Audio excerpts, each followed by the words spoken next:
Today marks 1 year since George Floyd was killed by a Minneapolis police officer, sparking national and global protests for justice. Various events have been planned to commemorate and honor the life of George Floyd. For more on this, I'm joined by activist and managing director of the Black Futurist Group, Devin Barrington-Ward. Devin, very good evening. Well, it's good afternoon to you in Atlanta, Georgia, but it's evening here. Thank you for speaking to us. Of course. Good evening to you all. Now, all that's planned, is this much ado about nothing, or has there been some sort of a movement around the issues around George Floyd? There has been some movement on key issues, both locally here in Atlanta, locally in the city of Minneapolis, where George Floyd was murdered, and nationally throughout the country. But also, progress is slow, yet steady. And so we have seen some progress in other jurisdictions around reducing the amount of funding that is available to police departments and having that funding reinvested in initiatives that end poverty, that prioritize mental health, that help folks treat substance abuse as a public health epidemic rather than a crime. And so in seeing those type of reforms in large cities like New York City and Los Angeles and others, where we have seen some resources reallocated from the police department towards local communities, we know that there's progress being made by local activists and organizers on the ground like myself. However, we also know that currently Congress, it's held up in the House of Representatives right now. The George Floyd Policing Act has not had the appropriate movement that it's needed to signify that George Floyd's death meant something, that his murder is supposed to invoke change from the powers that be. And so there are those of us who are frustrated that even the watered-down version of the George Floyd Policing Act is not moving federally. And so while we have things to celebrate at the state and local level, there's still much work that needs to be done nationally and within our communities across this country to really reimagine public safety so that it doesn't lead to more George Floyds. What are the key aspects of the George Floyd Policing Act?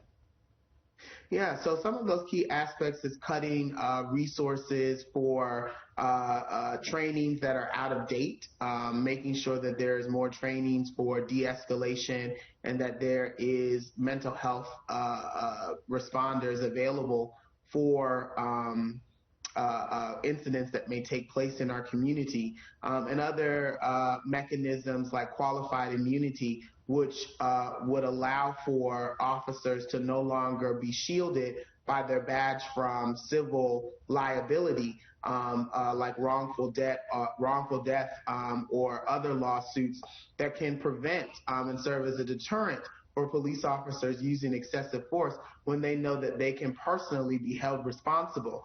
And the piece about qualified immunity is the piece that is the most contentious piece right now, because there are those on the right, conservatives and even some moderate Democrats who are not displaying the political courage that is needed, because so many other professionals are held responsible if they commit malpractice in their various trade of work, medical professionals, lawyers, so on and so forth. And so we have people out here who are running around with guns and badges that are oftentimes jeopardizing the safety of Black and brown people in this country. And to add insult to injury, there is not appropriate mechanisms to hold them personally responsible so that families can receive the type of financial retribution that is needed after an incident that takes place.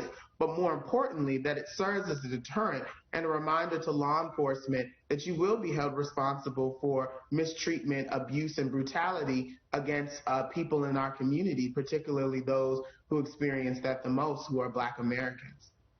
Now, Devin, one of the things that I've noticed, certainly in many instances where Black individuals have been shot by white policemen, is that there is resistance from the individual who is accosted by the police.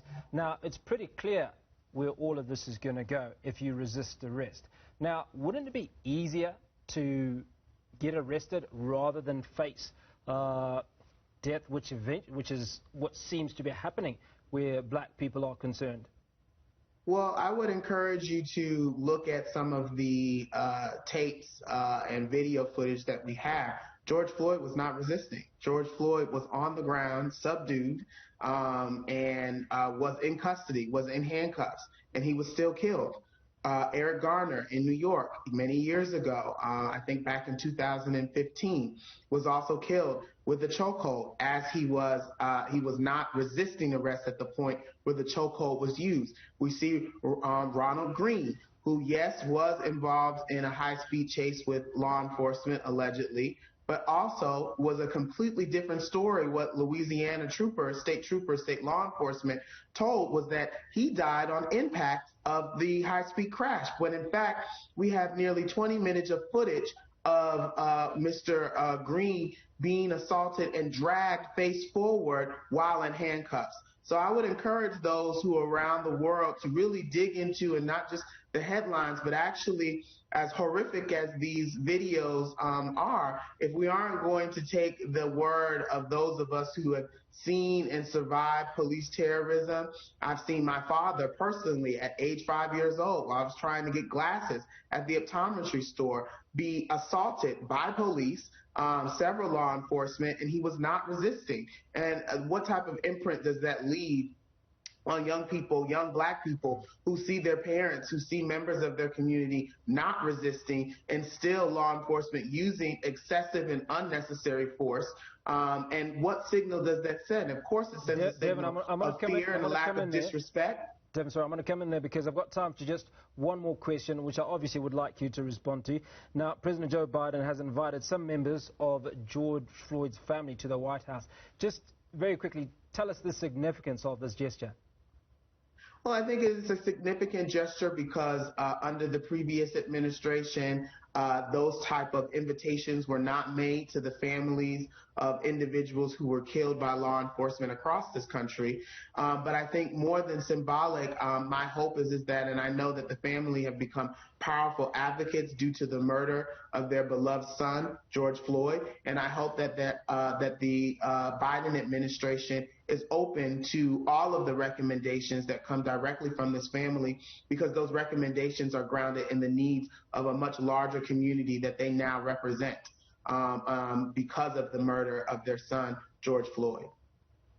Devin, thank you kindly for your time. That was activist and managing director of the Black Futurists Group, Devin, who was speaking to us, Devin Barrington Ward, speaking to us from Atlanta, Georgia.